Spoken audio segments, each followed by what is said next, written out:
Hey guys, my name is Jason with Mount Baker Mining and Metals, and this is a printed circuit board. Just like you'd find in your computer, laptop, any of your electronics at home.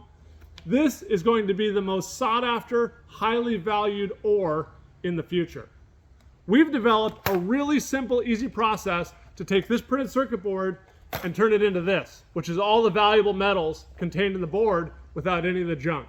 So I want to show you some clips right after this of how we take this, run it through the hammer mill, crush it up, liberate all the metals from the plastic and the waste, run it over our shaker table to separate out all the valuable metals from all the plastic. But then at the end of the video, I'm hoping you guys can help me out because I want to understand and learn a process to take this material, all the value, and take it from a mixed metal state and turn it into refined metals. This is a bunch of cell phone boards. And we're going to run these through our PCB system and try and recover the precious metals off them. And then these are two different samples. These are large industrial computer boards. And these are all the depopulated components off of those boards. And we're going to run these two separate as well. So we'll take all these depopulated components, we'll run them right in our 16 by 12 hammer mill and onto the table. But these big ones, we're going to pre-shred first through one of our 24 by 16 HD mills. So behind me here is our 24 by 16 HD hammer mill. I'm going to feed the whole boards into the throat of the hammer mill here. We're going to grind up with the swinging hammers on our hammer mill, and we have a 1-inch slotted screen here. And all that material is going to come out the bottom. It's going to go up this conveyor belt under a cross belt magnet. It'll pull off the steel, but we're going to actually put the steel back into the sample to run it through our hammer mill because there are some precious metals that are attached to some of the magnetic components. So we're going to save everything, but anything that's not magnetic is going to come up here, and we're just going to catch it here in this garbage can, and then we'll take it over and we'll run our sample on our shaker table.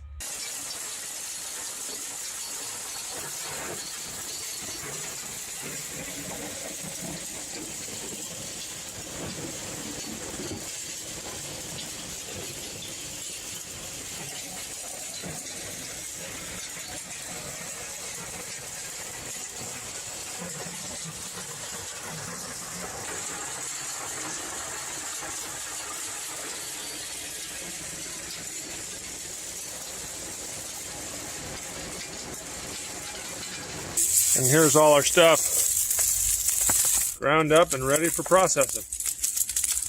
All right, so now we're gonna run our stuff through our PCB system. And this is a 16-inch by 12-inch hammer mill. It's got 2 rows of hammers in it, so it's got 10 hammers and a 0.8 millimeter slotted screen. We're gonna crush the stuff through with water, run it onto the table as a slurry into this aluminum distributor trough. Water is going to come out of the 2 white PVC water bars, and the shaker table is going to work the heavy, dense metal across over into the number 1 and number 2, which I'll show you in a second. The light plastic and the fiberglass is going to come down into the number 4 tailings. Some of the copper and the plastic that's still attached is going to come up here at the base of this ramp and run down here into the number 3. And we can use this splitter here to split where the separation is. All the liberated metals is going to come up the grooves, up the ramp, onto the cleaning plane. And the dense precious metals is going to come down here into the number 1, probably mixed with a little bit of copper depending on how we set the table. A lot of the copper is going to come down in a big band here into the number 1 or the number 2, and some might go into number 3.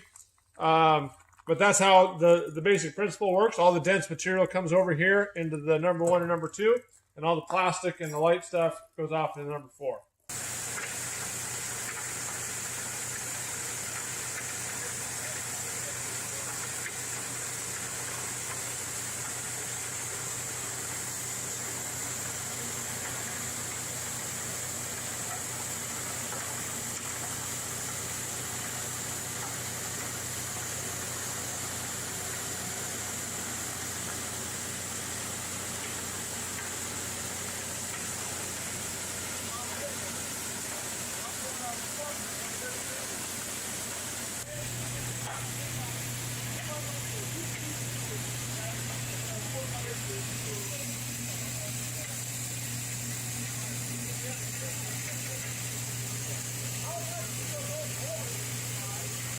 All right, so here's our number 1 and our number 2 from the cell phone boards. And this is the number 1. And there's some copper in here, but there's quite a bit of pins as well and gold-plated stuff. That's where all the real high-grade precious metals are. And then over here is the number 2. And again, there's some pins in here, but it's a lot more copper.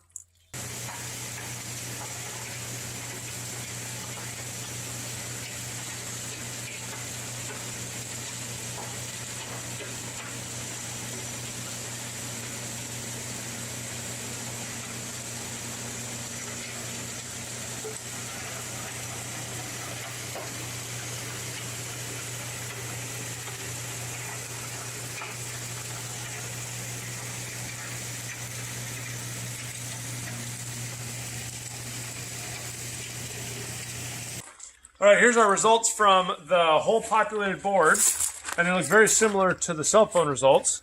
Here's some copper, lots of pins, white metal in there.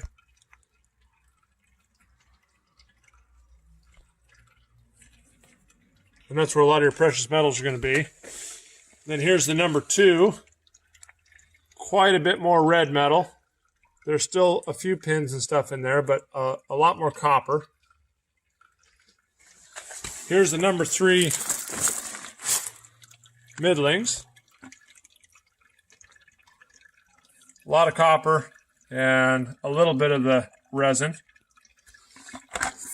And then here's the number 4, which again is mostly just 100% plastic and resin.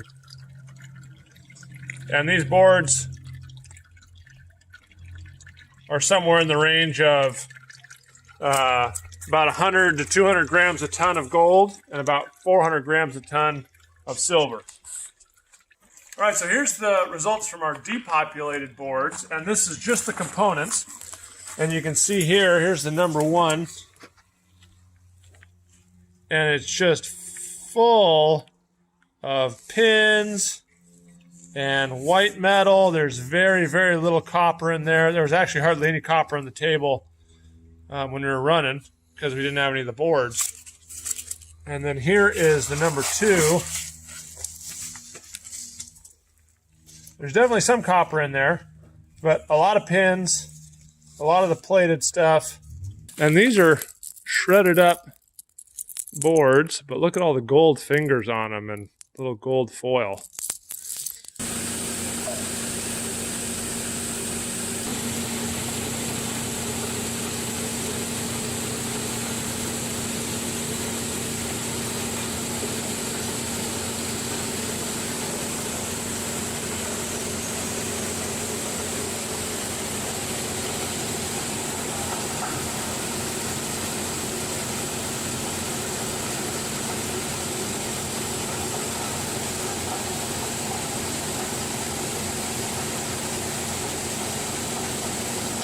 This is shredded up, I think he said lithium ion batteries. And this is, there's copper and aluminum, and there's a little bit of steel in here. It actually looks like quite a bit of steel. But if you get up close, he says there's also some black metallic powder in here that I think we can recover on our shaker table.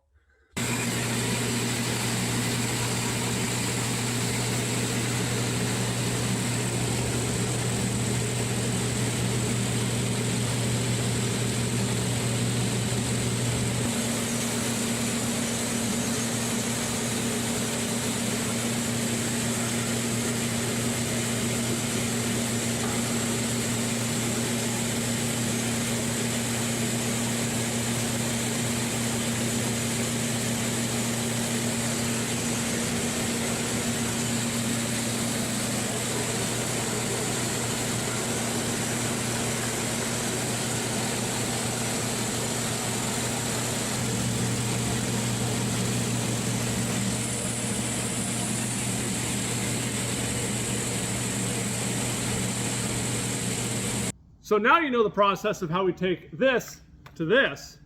Now I want to work on the process of how we take this to refined metals. And I have some experiments here I've done in the past where I've tried to melt down the mixed metals here. I've got a bar here that I poured, and we're gonna copy this. I wanna try some other ideas, show you guys the process, and then I'm really looking for some tips, some help from you guys on how to refine this and make it simple and scale up to a commercial model. So the first thing I wanna do is smelt down some of this stuff. I wanna pour it into a cone mold, get a metal block, and then we'll take a look at it and figure out what we can do from there. So we're gonna take a quick close-up look at what this stuff is. This stuff is about 75 or 80% copper by weight. There's some iron, nickel, lead, and tin as well. And I've got some XRF readings I'll show you a little bit later. But a lot of this is copper wire or copper, what I'd call flake, where it's the laminations between the boards. There's some pins there that are plated in gold. And a lot of solder, that lead tin solder, is where some of those lead tin readings we get come from. But that's the basic stuff we're going to be smelting down. Now let's go over a smelting recipe. We're going to start with a 500 gram sample. So we're going to start mixing up our recipe here. And I've kind of decided that smelting recipes are as much art as there is science. This is soda ash. I'm going to add about 100 grams of soda ash. This will help absorb some of the oxides. Next, I've got anhydrous borax. I'm going to add about 100 grams of that as well. This will do a real good job of absorbing those oxides. And since this is mostly metal, we don't need a whole lot of flux. This is silica sand. Going to add about 50 grams of that. This here is the secret sauce to the whole thing. This is potassium nitrate. I'm going to add somewhere between 5 and 10% of the total weight. So we're looking for 25 to 50 grams. Kind of get it somewhere in the middle. How much do I have there? There you go. About 35 grams or so. That is really important. I found that if I just melt it down with flux and no potassium nitrate, it doesn't all nice conglomerate down into a metal pyramid. You get a bunch of junk on top. But when you use the potassium nitrate, you oxidize some of those minerals that are difficult to melt, like iron and nickel. And once those go away as oxides, then the copper and the other base metals melt down into a really nice pyramid, metal pyramid, something like that, nice and smooth. I did the same thing with this bar. So you really need that potassium nitrate. The other thing that does for us is it gets rid of some of those lower value base metals that we don't want. Iron is not worth recovering. Nickel might be, but there might not be enough of it. It just gets in the way. The aluminum, if there's any aluminum in there, get that out of there. And so we really want to get down to the copper and the precious metals. Put a lid on this, shake it all up. Here's what it looks like. I'm going to reuse this crucible. Not too terribly worried about contamination. And one more thing, you don't want to add too much potassium nitrate because you'll start getting boil overs in your crucible. So right in that 5 to 10% range is pretty good. We're going to use our fire clay crucible, take it over to the furnace, and get this melting down.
Here's our last pour, and I added a little bit more potassium nitrate, about 65 grams, and I just used borax for this. I've used 150 grams of borax.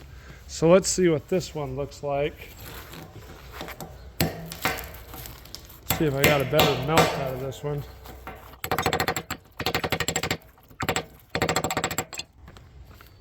I don't know, see if I can get it cleaned up a little bit more, but riddle me this here. Why do I get two different colors out of the same stuff? This one's much more coppery in color. This one's more white, gray. I don't know why they're different. I use the same stuff. I'm gonna try and clean these guys up a little bit, get them on some heat, see if I can get all that slag off of there. We'll see if it works. We've got our block in there. I'm gonna add some of this sulfuric acid. Just a little bit, don't need a lot. There we go, we'll let that warm up and see if we can knock some of that borax slag off. Man, that sulfuric works good. There's still a little bit down there in some of the cracks, but I mean, it cleans it up real nice. So that's what I'm gonna use in my precious metals from now on too. I got the second one in there, we'll get him cleaned up, and we'll take a look at both of them. Here is the XRF results from our first button. You can see it's mostly copper. There's a little bit of nickel, iron, and zinc in there. Silver actually shows up. Then you see tin makes up about 8% of the button, and then lead brings up the bottom at 2%. This is a good example of just run-of-the-mill PC boards and the metal concentrations that they have. Here's the kind of the results from our test today. I've got a bag of the number 1 concentrates off the shaker table and a bag of the number 2 concentrates off the shaker table. This is stuff that hasn't been processed. It's right off the table. So I've got those two things. I've got this stuff where I finally got it shot. It's the metals that I poured into the water, and they're all shot. So everything's been melted and homogenized, and then it's been poured into cold water. And then I've got the 2 pyramids, and then I've got that bar from another video, but it's from the same stuff. I smelted it down. What I really want to try and figure out here is how to get the metals from this state into a copper bar, precious metals, and maybe some of the other base metals, the lead, tin. I think we can get rid of the iron. And so my question for you guys is that multiple acid washes before I smelt it down? Do you refine it solely by acids? Do you just smelt it down and sell it as a bar like that to refiner?